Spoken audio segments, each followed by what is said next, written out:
Hi, as we embrace the new normal, the tourism frontliners in the Philippines should now shift into adapting more of inclusive services that will cater different needs of guests and tourists with diverse access needs. This presentation will give an overview on how to assist person with orthopedic impairment. I'm Eunice Marie G. Factor from the National Council on Disability Affairs. I am a person with cerebral palsy and I am a member of Cerebral Palsy Association of the Philippines Incorporated. Now my topic, as I said a while ago, is how to assist person with orthopedic impairment. But before we start, I would like to ask the participants, how many friends with disabilities do you have? How many tourists with disabilities you met in the past? I'm giving 1 minute to count your friends with disabilities. Count your customers and guests with disabilities you met in the past. I'm referring to all the person with disabilities, not only for person with orthopedic impairment. You can share your answer in our chat box. I would like to ask the help of our facilitator to collect the answers and share it here. Thank you.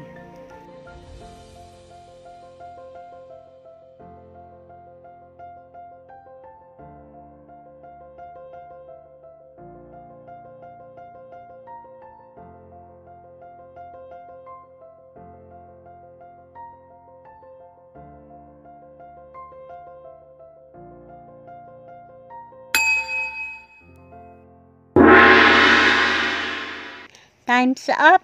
Thank you for those who answered our question and answer portion.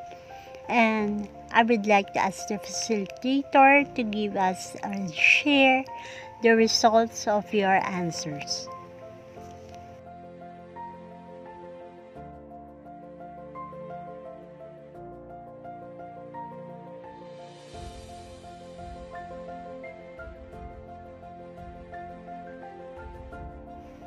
Some of you may have many friends, but some I will not be surprised that you only have few friends with disabilities. Next activity, I wanted to ask for especially for those who have few friends. Think of the reason why you have only few friends or guests with disabilities in your establishments or in your community. Please post your answer in our chat box. For 3 minutes, I will ask again our facilitator to share some of the answer posted in the chat box. So time is ticking. Share your answers in our chat box. Our facilitators will help us collect your answers. I may ask to select only few answers just to see the reason why some of you only have few friends or guests with disabilities you met in your establishments. This is a good opportunity for all of us to know some of the reason why. Thank you. As we are waiting for the others to answer the question, I would like to ask the help of our facilitator to share with us some of the answers that were already posted in the chat box. So this is a time for our facilitator to tell us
According to the World Health Organization in 2011, approximately there are 1 billion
I will just briefly discuss again to refresh your mind.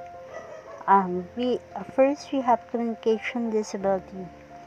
And this is an impairment in the process of speech, language, or hearing. Hearing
that people may not be able to sit, walk, or handle things on their own.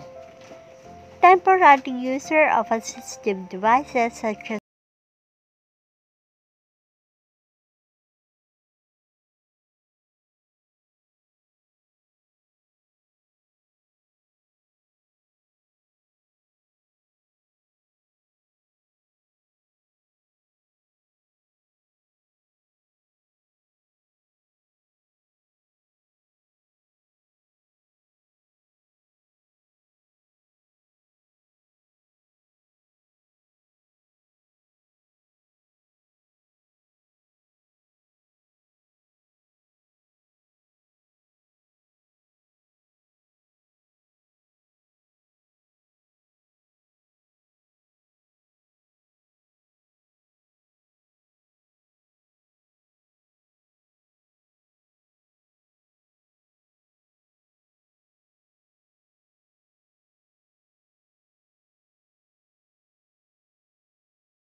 needs assistance? Tourists with disability, elderly or senior citizens, post-operated tourists, tourists with children, pregnant women, people carrying heavy luggage, and to all guests and tourists who will need your assistance. Next is communicating with person with orthopedic impairment. Greet and smile to every tourist and guest with or without disabilities. Smile is a universal language, where a smile on your face always, then the world will go around smoothly.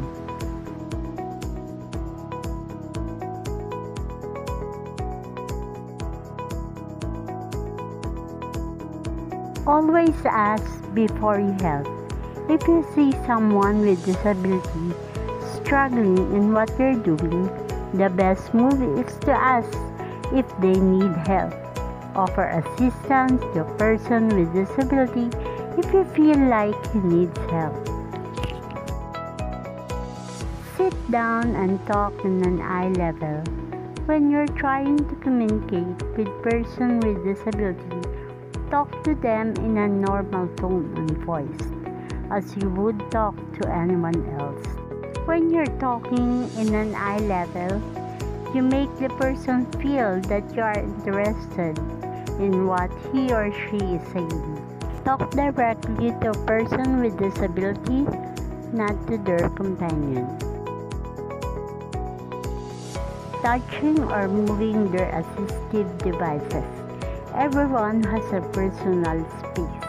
Person with disability using assistive devices like wheelchair, walker, or cane, consider them as part of their body. Respect the preference of person with disability. Avoid making assumptions about the person, what he or she wants, feels, or what you think is best for them. Remember, persons with disabilities are unique people. They have different preferences too. Assisting a person with orthopedic impairment.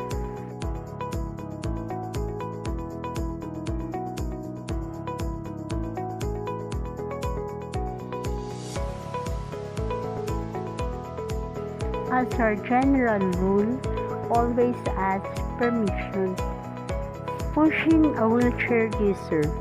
Before pushing, make sure that the feet are in the foot plates and let the user hold the armrest.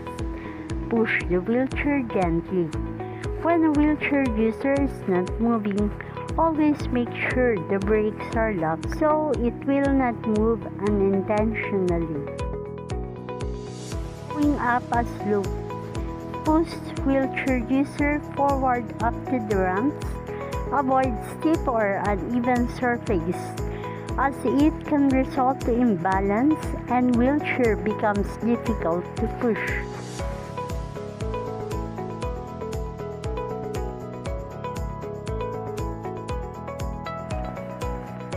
Go down a slope. Backwards is recommended, as it is safer and takes less effort. Go down steep or long ramps backward. You need to be careful enough not to make mistakes, because if you do, imagine what might happen if you lose your hold on a person's wheelchair. Assisting a wheelchair user go up a curve. First, push the wheelchair user forward until the front wheels are near the curb. Let the person know you are about to tilt the chair. Support the back slightly to get up the curb.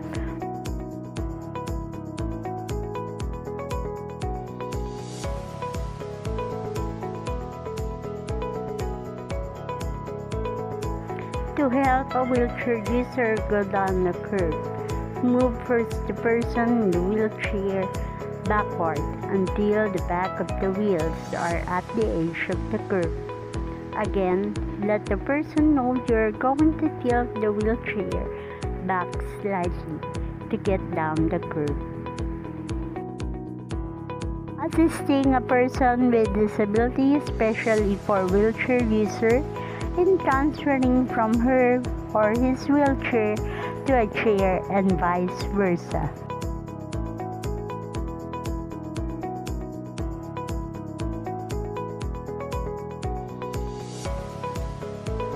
If a wheelchair user cannot use legs to stand, you will need to support them to transfer from wheelchair to where they want to go.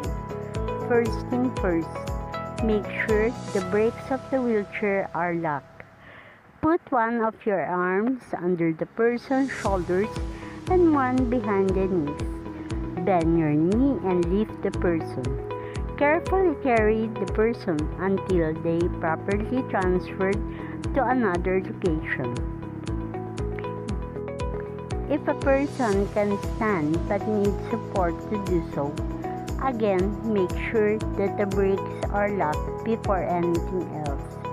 Stand as close as you can in front of the person. Bend your knee to the level of the wheelchair user. Carefully place your hands under the shoulder and reach the back to lock your hands. Count 1 to 3 to lift and carefully support the person while slowly standing up. Turn the person towards a wheelchair or chair whenever they want to transfer. Once the person's leg reaches the chair or wheelchair, bend your knee to lower the person into the seat. Carefully support the person while reaching the armrest of the wheelchair or chair. Carrying a wheelchair user with 2 or 3 assistants. 1 or 2 assistants stand behind and hold the grip of the wheelchair, while the 3rd assistant stand facing the wheelchair user. All 3 together will lift the wheelchair and carefully move. Carrying a wheelchair user with 4 assistants. 2 assistants stand behind and hold the grip of the wheelchair, while the other 2 assistants stand facing the wheelchair user. Now all 4 assistants together lift the wheelchair and move carefully. Note that there are different types of wheelchair.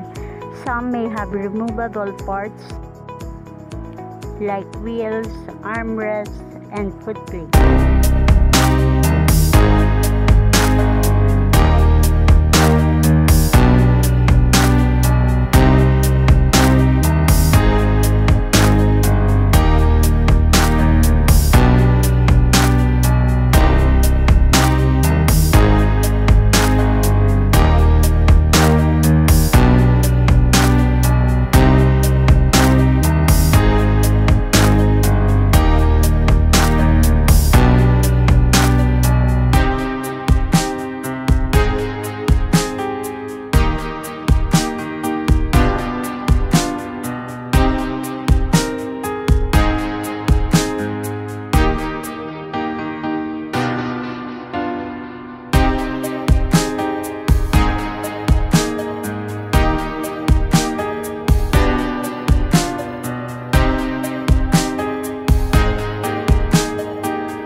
There are 7 principles of universal design. This principle is equitable use. Designs are usable and marketable to persons with diverse abilities. Second principle, flexibility in use. Design accommodate a wide range of individual preferences and abilities. Third principle, simple and intuitive use. Designs are easy to understand regardless of the user's experience, knowledge, language, skills, or current concentration level. Fourth principle, perceptible information. Designs communicate necessary information effectively to the user, regardless of ambient conditions or the user's sensory abilities. Fifth principle, tolerance for error. Designs minimize hazard and the adverse consequences of accidental or unintended actions. Sixth principle, low physical effort. Design can be used efficiently and comfortably and with minimum of. Last principle, the seventh principle, size and space for approach and use. Appropriate size and space is provided for the approach, reach, manipulation, and use regardless of user's body size, posture, or mobility. Objects should be no higher than 120 centimeters and no lower than 40 centimeters. Everything should be in reach for anyone standing, sitting, especially for people with short stature. Signs and information. Information should be displayed using easy-to-read type with contrasting colors and/or backgrounds. Signs should be placed in easy-to-see locations that are logical for finding one's way. Handrails. Handrails installed on both sides are recommended at a height of 100 centimeters. It is ideal to have 2 handrails provided on each sides of a ramp, one at 100 centimeters for people walking and a lower one at 75 centimeters for wheelchair users. Entrances and doors. Basic access consideration. The main entrance should accommodate all guests. A separate entrance for individuals who use mobility devices is not ideal, but when safety is a valid concern, when remodeling an existing entrance, an alternate entrance may be needed. Doorways. Wide doorways accommodate those carrying luggages and group of people with ease. Door hardware. Doors should be easy to open or close without the requirement to grip or pinch. Lever handles above and D handles below work well. Signs and display should be in logical location for finding one's way. Easy to read type and raised lettering should be used, and glare can be avoided by not using reflective material. Elevators. Elevators are the easiest way for individuals to move up and down multi-level areas. They should be located in easy-to-reach location in main areas of the building.